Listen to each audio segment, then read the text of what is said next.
Hello, welcome home to Eden. When a man pressures a woman to have an abortion, let's look at the situation more closely, okay? Women, we will cave often because we want to say we love the man we're with and we don't want to ruin his life. He's saying, "You're ruining my life.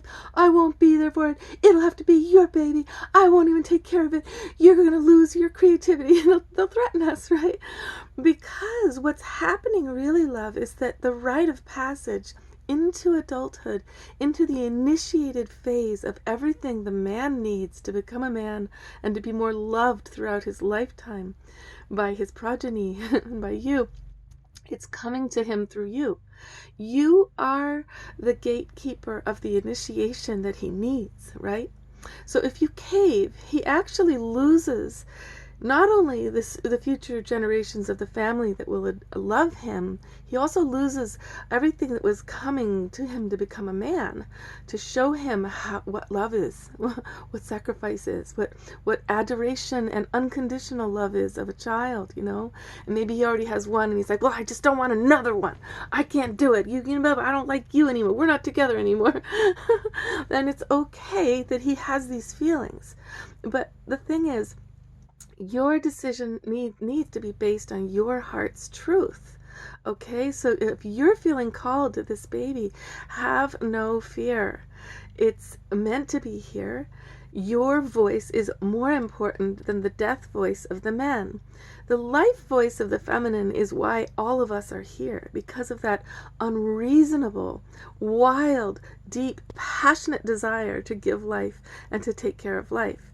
It's not easy, and the man knows it. He's like, "All my privileges, all my, my little Game Boys, all my stupid ass gambling, whatever, I won't get to do it, and I won't be able." You know what? That's right. He won't. He will have to change his behavior, and he will learn how to love.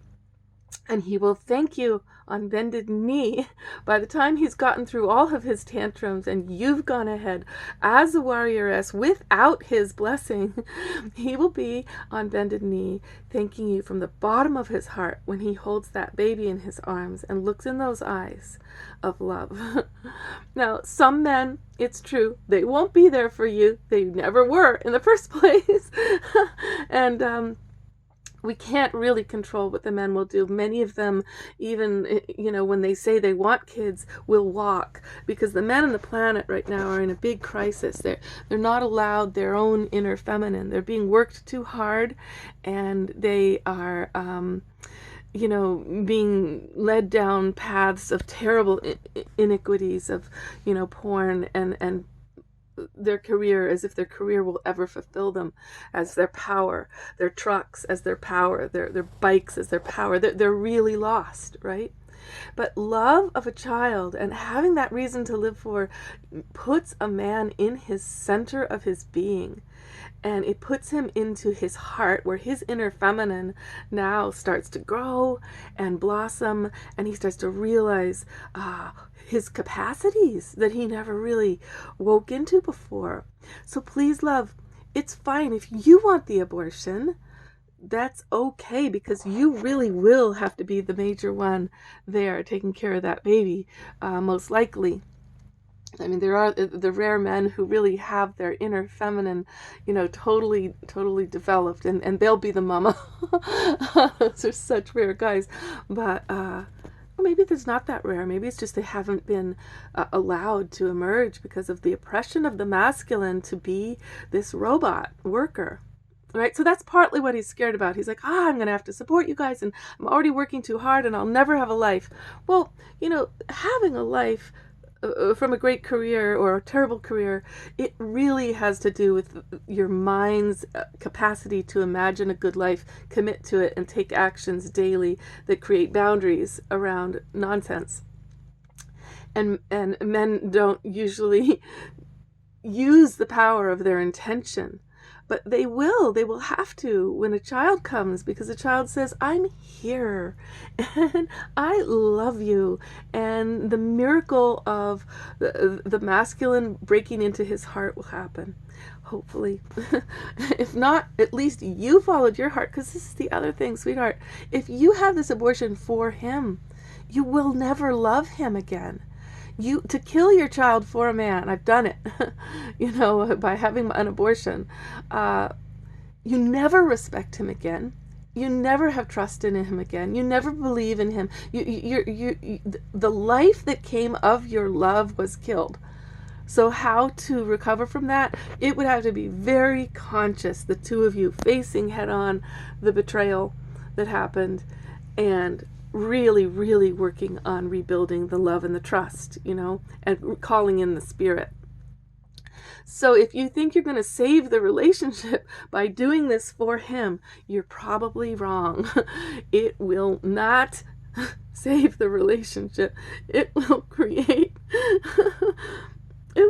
you'll just see him as an eternal baby who wants to keep all of his little privileges because he doesn't want to join the big story. This is a big story of sacrifice here. It's rough.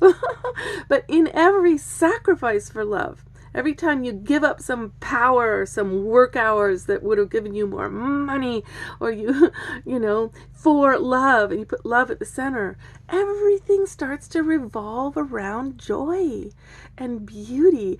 Even if the house has to be humbler, and the ego about the big car you have, he has to get a mom car. Oh, God forbid. But it's a heart choice instead of an ego choice. Get it? And those heart choices, they build and they build. It's like getting furniture for the house, and you got this ego around, well, the guests come over, we got the fanciest black leather or whatever. And then you have kids and dogs and pets, and you're just like always shouting at them to get off the furniture. And it's like the furniture is not serving love. The furniture, in my book, it's to be destroyed by love. It's to be pounded, jumped on, kept clean as best you can, cuddled on, made love on. It is for the service of a joyful life. I am not supposed to serve the stuff, and you are not supposed to serve his addictions to materialism. Vice versa. Women can be just as bad in terms of all materialistic and giving up love and the profound beauty of motherhood. We're being tricked. We're being told we could be satisfied from a career. Yeah, we need our careers, of course. We need our empowerment. We need to give our gifts to the world, and the world needs us bad. We need to vote. We need to have control over our own bodies, to choose. Yeah, but honey, none of that outer stuff, it will do anything for your soul compared to love. So love yourself in this choice. Love the baby above him. And that's what the men are pissed. Well, I was supposed to be the one you love first. By loving the baby first, you do love him first. You do, because he needs his rite of passage into the next level of his masculinity. Okay, there you go. That's my rant. Much love, darling.